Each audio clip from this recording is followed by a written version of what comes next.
বন্ধুরা, গতকালকের ভিডিওতে আপনাদের সাথে শেয়ার করেছিলাম যে বাজার আজকের দিনে কিন্তু রেঞ্জ বাউন্ড টাইপের থাকবে। আশা করি তাই দেখতে পেয়েছেন। এছাড়াও বেশ কিছু লেভেল শেয়ার করেছিলাম। নিফটির ক্ষেত্রে শেয়ার করেছিলাম ঠিক এই জোনটা, যেটা হচ্ছে 25,660 থেকে 640। এই রেঞ্জটা যদি না ব্রেক করে তাহলে কিন্তু বাজার এখান থেকে আস্তে আস্তে উপরের দিকের জন্য আপনারা দেখবেন। খেয়াল রাখবেন কোথায়, যে 25,796 মানে 800, এই রেঞ্জটার উপরে ক্লোজিং পাচ্ছেন কিনা। তাহলেই কিন্তু এখান থেকে উপরে যাওয়ার যে রাস্তা, যেটা ব্লকেজ ছিল, সেটা কিন্তু খুলে গেল। আজকের দিনে দেখতে পেয়েছেন যে 25,828-30 পর্যন্ত উপরের দিকে গেছে, তারপর তলার দিকে 25,805-এর কাছাকাছি এসে বন্ধ করেছে। তার মানে 800 লেভেলটা কিন্তু ব্রেক করেছে। এবারে উপরের দিকের যাত্রা কিন্তু, রাস্তা যেটা, সেটা কিন্তু খুলে গেছে। হ্যাঁ, কালকের দিনের জন্য কি হতে পারে, আবারও রেঞ্জ বাউন্ড দেখতে পারেন, তলার দিকের জন্য ডিপ দেখতে পারেন। কিন্তু খেয়াল রাখবেন যে আলটিমেট কিন্তু বাজার এখান থেকে উপরের দিকের জন্য মুভ করবে, এবং এই মুভটা আপনার 26,000 পর্যন্ত কিন্তু কন্টিনিউ থাকবে। ঠিক এই জায়গাটা, যেটা আপনার সাথে উইকলি ভিডিওতেও শেয়ার করে দিয়েছি, এবং সোমবার দিনের ভিডিওতেও শেয়ার করেছি। এই 26,000 লেভেলটা যখনই ব্রেক করে সাস্টেন করতে শুরু করে দেবে, তখন থেকে কিন্তু মনে রাখবেন যে 26,250, তারপরে কিন্তু 26,440 ওই জায়গাটা পর্যন্ত কিন্তু যেতে পারে। মানে লাইভ হাইতে কিন্তু পৌঁছে যেতে পারে এই মুভটাই কিন্তু। এবার যে গতকালকে আপনাদের সাথে শেয়ার করেছিলাম যে এই রেঞ্জটার কাছাকাছি পর্যন্ত যদি গ্যাপ ডাউনেও দেখেন, তারপর যদি ব্রেক না করে, তাহলেও কিন্তু উপরে ফ্ল্যাট খুলে যদি তলার দিকের জন্য মুভ করে, তাহলেও কিন্তু ছোটখাটো স্ক্যাল্পিং হতে পারে। আজকের দিনে স্ক্যাল্পিং মুভ কিন্তু এখানে নিফটিতে আমরা দেখতে পাইনি, বা উপর থেকে তলার দিকের জন্য পড়েছে, কিন্তু এখানে স্ক্যাল্পিং মুভ ধরার জন্য যে টেকনিক্যালি চার্ট দরকার লাগে, সেটা কিন্তু পাইনি। তারপর একটা ছোটখাটো স্ক্যাল্পিং আপসাইডের দিকের জন্য আমরা এখান থেকে বার করেছি। তারপরে কিন্তু একটা মুভ, 15 মিনিটের ঠিক একটা মুভ, এটাই কিন্তু আজকের দিনের ট্রেডিং সেটা। তারপরেও কিন্তু এখান থেকে উপরের দিকের জন্য গেছে, 800টা ব্রেক করেছে, 800 কাছাকাছি এখানে অবধি যাওয়ার পর কিন্তু বুকিং হয়েছে। তারপর দেখতে হয়েছে যে 800 কাছাকাছি যাওয়ার পর তলার দিকের জন্য ছোট ছোট ছোট একটু ডিপ, তারপরে কিন্তু আবারও এই লেভেলটাকে ব্রেক করে কিন্তু সাস্টেন করেছে।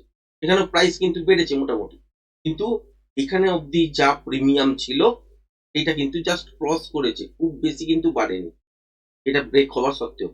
যাই হোক, কালকের জন্য কি হতে পারে, কালকের জন্য কিন্তু বন্ধুরা খেয়াল রাখবেন, তলার দিকের জন্য ডিপ নিতে পারে। খেয়াল রাখবেন যে 25,700 ইন্ট্রাডেতে কোনো কারণেই যেন ব্রেক না হয়। মানে তলার দিকে যদি দেখেন যে গ্যাপ ডাউনে খুলেছে, তাহলে একটা সুইং লো 5 মিনিটের চার্ট অনুযায়ী সেটা হচ্ছে 25,768। এই রেঞ্জটা যদি ব্রেক না করে, তাহলে এইরকম টাইপের খুলতে পারে গ্যাপ ডাউনের সঙ্গে, বা ফ্ল্যাট খুলে তলার দিকের জন্য আসতে পারে। যদি ব্রেক না করে, আবারও কিন্তু উপরের দিকের জন্য মুভ করতে শুরু করবে। বা যেহেতু রেঞ্জ বাউন্ড বাজার থাকবে, সেহেতু খুব বড় মুভমেন্ট হয়তো পাবেন না, কিন্তু ট্রেডেবল মুভমেন্ট কিন্তু থাকবে। এবার যদি দেখেন যে মর্নিং এর দিকে এই রেঞ্জটাকে ব্রেক করেও গ্যাপ ডাউনের সঙ্গে খুলেছে, তাহলে কিন্তু 25,695 700 কাছাকাছি পর্যন্ত আসতে পারে, বা এখানে মধ্যিখানে কোনো একটা জায়গায় 720 কাছাকাছি পর্যন্ত আসতে পারে। তারপর কিন্তু এখান থেকে আপসাইডের দিকের জন্য আবারও আপনারা কিন্তু মুভমেন্ট দেখতে পারেন। সেক্ষেত্রে এইরকম টাইপেরই একটা মুভমেন্ট সেকেন্ড হাফে কিন্তু তৈরি হয়ে যাবে। সেটা কিন্তু তখন রেঞ্জ, যে জায়গাটা দাঁড়াবে, সেটা হচ্ছে ইন্টারডে ফ্রেশ প্রাইস অ্যাকশন অনুযায়ী ডিসাইড করতে হবে। সেটা 25,880 এই জায়গাটার কাছাকাছি পর্যন্তই যাবে, নাকি এই লেভেলটার কাছাকাছি পর্যন্ত ডিপ নেবার পর এখান থেকে উপরের দিকের জন্য যাবে, নাকি গ্যাপ আপে খোলার পর ছোটখাটো ডিপ নেবে, তারপর আর রেঞ্জটাই ব্রেক করবে না, এখান থেকে উপরের দিকের জন্য যাবে। সেটা ইন্টারডে ফ্রেশ প্রাইস অ্যাকশন ছাড়া কিন্তু বুঝতে পারবেন না। তাহলে এই মুহূর্তে যেটা দেখতে পাচ্ছেন, যে এখান থেকে সেলিং সেট আপ যদি তৈরি করতে হয়, স্ক্যাল্পিং মুভ হতেই পারে, যে এইখানে এই রেঞ্জটা যেটা হচ্ছে 25,768 এর কাছাকাছি গ্যাপ ডাউনে করলো, তারপরে উপরে যাওয়ার বারবার চেষ্টা করলো, কিন্তু আলটিমেট যেতে পারলো না।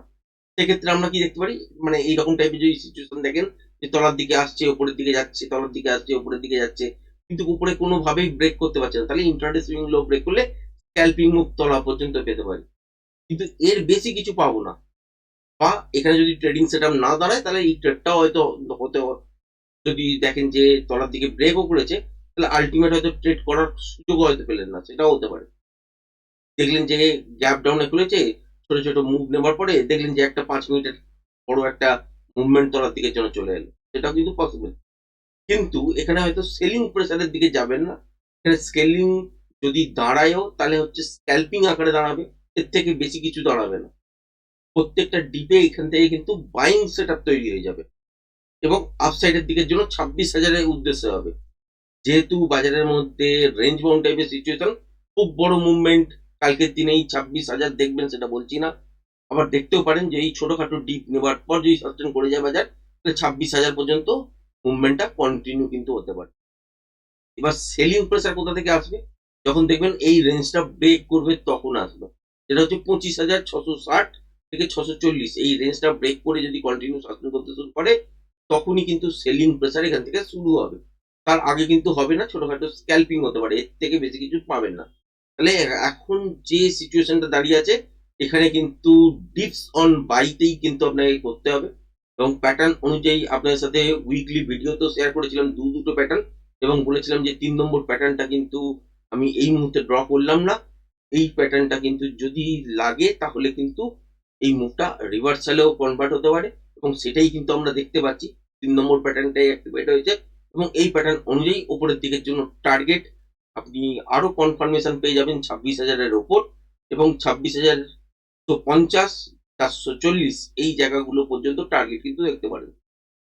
এটা হচ্ছে প্রজেকশন লেভেলের কথা বললাম।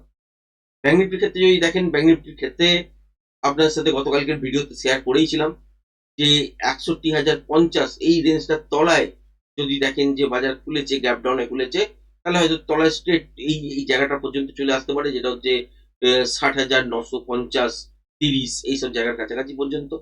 এর থেকে বেশি যদি তলার দিকের জন্য ডিপ নেয় বা গ্যাপ ডাউনের সঙ্গে খোলার পর এই রেঞ্জটা ব্রেক করে দেয়, তাহলে একটা মোমেন্টাম স্ক্যাল্পিং হিসাবে তলার দিকের জন্য পেতে পারেন।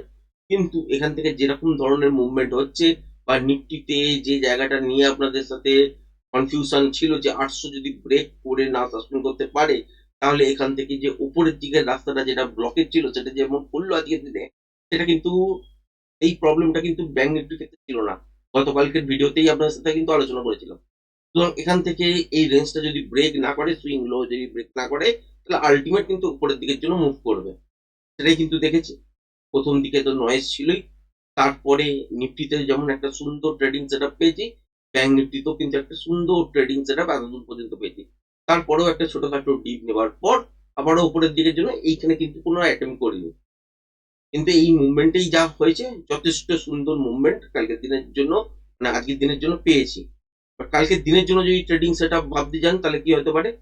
বাজার গ্যাপ ডাউনের সঙ্গে খুলতে পারে, ফ্ল্যাট খুলে তলার দিকের জন্য আসতে পারে। ইন্টারডে সুইং লো যদি ব্রেক করে তখনই কিন্তু সেলিং সেটআপ তৈরি হবে। সেটা হচ্ছে এই লোটা ব্রেক করলে, যেটা হচ্ছে 61,246, এর তলায় যদি কোনো কারণে দেখি যে বাজার গ্যাপ ডাউন খুলেছে বা ফ্ল্যাট খুলেছে, খোলার পর তলার দিকে এই রেঞ্জটা ব্রেক করেছে, যেটা সম্ভাবনা কম, কিন্তু গ্যাপ ডাউনে ধরুন খুললো তলার দিকে, তারপরে এই রেঞ্জটা ব্রেক করে দিল, তাহলে এত দূর পর্যন্ত চলে আসতেই পারে। এবার যদি দেখেন যে আর তলার দিকের জন্য ডিপ নিচ্ছে না, তাহলে কিন্তু বাজার এখান থেকে আপসাইডের দিকের জন্য আবারও মুভমেন্ট করা শুরু করবে। এবার যদি দেখেন সিচুয়েশন গ্যাপ ডাউন হয়েছে, কিন্তু 61,246 এই রেঞ্জটা কিছুতেই ব্রেক করছে না, বারবার তলার দিকে আসছে, ইন্টারডে সুইং লো আর ব্রেক করতে চাইছে না, তাহলে ইন্টারডে সুইং হাই ব্রেক করলে আপসাইডের দিকের জন্য মুভমেন্ট হবে। কতটা পর্যন্ত মুভমেন্ট হবে? মর্নিং সেটআপে যদি দেখেন যে এইরকম সিচুয়েশন হয়ে দাঁড়িয়েছে, তাহলে যতক্ষণ মোমেন্টাম থাকবে ততক্ষণ পর্যন্ত প্লে করা যেতে পারে। মোটামুটি ভাবে ধরতেই পারেন এই জায়গাটা কাছাকাছি, যেটা হচ্ছে 61,600, এর উপরেও যতক্ষণ মোমেন্টাম থাকবে ততক্ষণ পর্যন্ত ট্রেড হোল্ড করা যেতে পারে। এবার যদি দেখেন যে সিচুয়েশন অনুযায়ী বাজার গ্যাপ ডাউনে খুলেছে বা ফ্ল্যাট খুলে তলার দিকে আসার চেষ্টা করেছে, কিন্তু বেশি দূর তলার দিকে পড়েনি, তাহলেও কিন্তু আপসাইডের দিকে আপনারা কিন্তু মুভমেন্ট দেখবেন এবং সেক্ষেত্রে আপনাকে আওয়ারলি টাইম ফ্রেম একবার কিন্তু দেখতে হবে এবং আওয়ারলি টাইম ফ্রেম দেখলে আপনার একটা জিনিস খেয়াল করতে পারবেন যে এখানে কোনো রকম সাপোর্ট কিন্তু নেই। লাইভ হাই হচ্ছে এইখানটাতে করে, যেটা হচ্ছে 61,765, আর এখানে কিন্তু কিছু নেই, মানে সাপোর্ট বা রেজিস্ট্যান্স ফেস করার মতন এই জায়গাটা কিন্তু কিছু নেই। সুতরাং এইটা হচ্ছে যদি দেখেন 61,046 এই রেঞ্জটা ব্রেক করলে স্ক্যাল্পিং আকারে আমরা তলার দিকের জন্য মুভ পেতে পারি এবং সেক্ষেত্রে এত দূর পর্যন্ত হতে পারে, যেটা হচ্ছে 61,050, তারপরে দেখতে পারি হচ্ছে 60,920, 30 এই জায়গাটা পর্যন্ত। এর আগে যদি দেখেন যে 61,246 ব্রেক করলো না, তাহলেও কিন্তু বাউন্স ব্যাক উপরের দিকের জন্য করবে, বা ছোটখাটো যদি ডিপ নেয় বা ফ্ল্যাট গুলো তলার দিকের জন্য আসার চেষ্টা করে, আর যদি খুব বেশি তলার দিকের জন্য না আসে তাহলেও কিন্তু এখান থেকে আপসাইডের দিকের জন্য মুভমেন্ট করবে। এখানে রেজিস্ট্যান্স কোথাও কিন্তু ফেস করার জায়গা নেই। এখানে কিন্তু একমাত্র রেজিস্ট্যান্স লাইভ হাইয়ের জায়গা যেখান থেকে পড়েছিল সেটাই কিন্তু হতে পারে রেজিস্ট্যান্স আকারে, এছাড়া কিন্তু নেই। মোটামুটি ভাবে বুঝতেই পারছেন, তাহলে 61,766 এই জায়গাটার কাছাকাছি পর্যন্ত আপসাইডের দিকের জন্য মুভ করতেই পারে। এটা খুব বেশি পয়েন্ট নয়, মোটামুটি 520তে বন্ধ করেছে, 200 পয়েন্ট উপরে যেতেই পারে। এরপর এখান থেকে আপসাইডের দিকের জন্য মোমেন্টাম যতক্ষণ থাকবে ততক্ষণ পর্যন্ত ট্রেডটাকে হোল্ড করা যেতে পারে। আবার এরকমও সিচুয়েশন দাঁড়াতে পারে যে দেখলেন যে কালকের দিনে বাজার হয়তো গ্যাপ আপে খুললো, কিন্তু এই রেঞ্জটাকে পার করলো না, তলার দিকের জন্য ছোটখাটো ডিপ নিল, কিন্তু বারবার যখন দেখছেন যে তলার দিকে সুইং লো ব্রেক করছে না, তখন intraday swing high half an hour খেয়াল রাখবেন। যদি ব্রেক করে এবং তার সাথে সাথে যদি দেখেন যে 61,764 ব্রেক করছে, তাহলে এই মুভটাই যে মোমেন্টাম হিসাবে কিন্তু উপরের দিকের জন্য মুভ করতে শুরু করবে। সেক্ষেত্রে কত দূর পর্যন্ত পেতে পারেন, কালকের দিনে রেঞ্জ বাউন্ড থাকবে, সুতরাং আমি বলবো না যে 62,000 পর্যন্ত আপনি মুভটা পাবেন। মোটামুটি যতক্ষণ পর্যন্ত মোমেন্টাম থাকবে ততক্ষণ পর্যন্ত ট্রেডটাকে হোল্ড করা যেতে পারে। সেটা হতে পারে যে 61,800 850 পর্যন্ত বাজার উপরের দিকে চলে গেল, বা আরো উপরে 900 কাছাকাছি চলে গেল, সেটাও কিন্তু পসিবিলিটিস থাকবে। সুতরাং এই যে জায়গাগুলো দেখতে পাচ্ছেন, এগুলো ইন্টারডে ফ্রেশ প্রাইস অ্যাকশন অনুযায়ী তৈরি হয়েছে, এবং নিফটির ক্ষেত্রে থার্ড নম্বর প্যাটার্নটা অ্যাক্টিভেট হয়ে আছে, এবং থার্ড নম্বর প্যাটার্ন অ্যাক্টিভেট হওয়ার জন্য আরো কনফার্মেশন যদি পেতে আপনাকে হয়, তাহলে কিন্তু আপনাকে খেয়াল রাখতে হবে এখন 26,000 লেভেলটা 800 ক্রস করবে কিনা সেটা যেমন একটা ইস্যু ছিল। তো 800 অলরেডি ক্রস করে সাস্টেন করে গেছে, কালকে দিনে ছোটখাটো ডিপ নিতেই পারে, তাহলে তারপরেও কিন্তু ডিপস অন বাই কিন্তু হবে যতক্ষণ না এই যে রেঞ্জটা আছে এটা ব্রেক করে তলার দিকে সাস্টেন করছে, ততক্ষণ পর্যন্ত সেলিং স্টার্ট হবে না। ছোটখাটো স্ক্যালপিং হতে পারে, সেটা আলাদা কথা। খুব বেশি কিন্তু মুভমেন্ট পাবেন না তলার দিকের জন্য যতক্ষণ না এই রেঞ্জটা ব্রেক করছে। তাহলে চান্সেস কি আছে এখান থেকে থার্ড নম্বর যে প্যাটার্নটা আছে সেই প্যাটার্নটা অনুযায়ী আপসাইডের দিকের জন্য মুভ করা। কালকের দিনও যেহেতু রেঞ্জ বাউন্ড থাকবে, খুব বড় মুভমেন্ট হয়তো করবে না, কিন্তু সেন্সেক্স এর এক্সপায়ারিও থাকবে, তাতে কিন্তু ছোটখাটো মুভমেন্ট আপসাইডের দিকের জন্য যখন তখন হতে পারে, বা সেকেন্ড হাফেও কিন্তু পেতে পারে, সেটা খেয়াল রাখবেন। কালকের দিনেও রেঞ্জ বাউন্ড হলেও বাজার খুব ট্রেডেবল মুভ কিন্তু পাবেন। আর আজকের দিনে যেমন সুন্দর একটা মুভমেন্ট পেয়েছি রেঞ্জ বাউন্ড বাজার হওয়া সত্ত্বেও, এক্সপেক্ট করবো কালকের দিনও পাবো, কারণ এখন আর কোনো রকম নর্মালি ইস্যু তো নেই। যদি কোনো রকম অ্যানাউন্সমেন্ট বা কোনো ওয়ার শুরু হয়ে যায়, মানে ইরান আর আমেরিকার মধ্যে যদি কোনো রকম ওয়ার দেখলেন আজ থেকেই স্টার্ট হয়ে গেল, তাহলে তার ইম্প্যাক্ট একটা নেগেটিভ পড়বে, সেটা আলাদা কথা, সেগুলোতে কিছু করতে পারবেন না। যদি এরকম টাইপের ইস্যু না আসে, তাহলে নর্মালি কোনো এরকম ট্রেন্ড এই মুহূর্তে নেই, সুতরাং বাজার টেকনিক্যাল মেনেই কিন্তু পারফরমেন্স দেবে এবং আপসাইডের দিকের জন্যই কিন্তু মুভমেন্ট করতে শুরু করবে। আশা করি আজকের দিনের ভিডিওটা পছন্দ হয়েছে, যদি পছন্দ হয়ে থাকে চ্যানেলটাকে অবশ্যই লাইক শেয়ার সাবস্ক্রাইব করবেন। আজকের ভিডিওটা এই পর্যন্তই রাখলাম, ধন্যবাদ।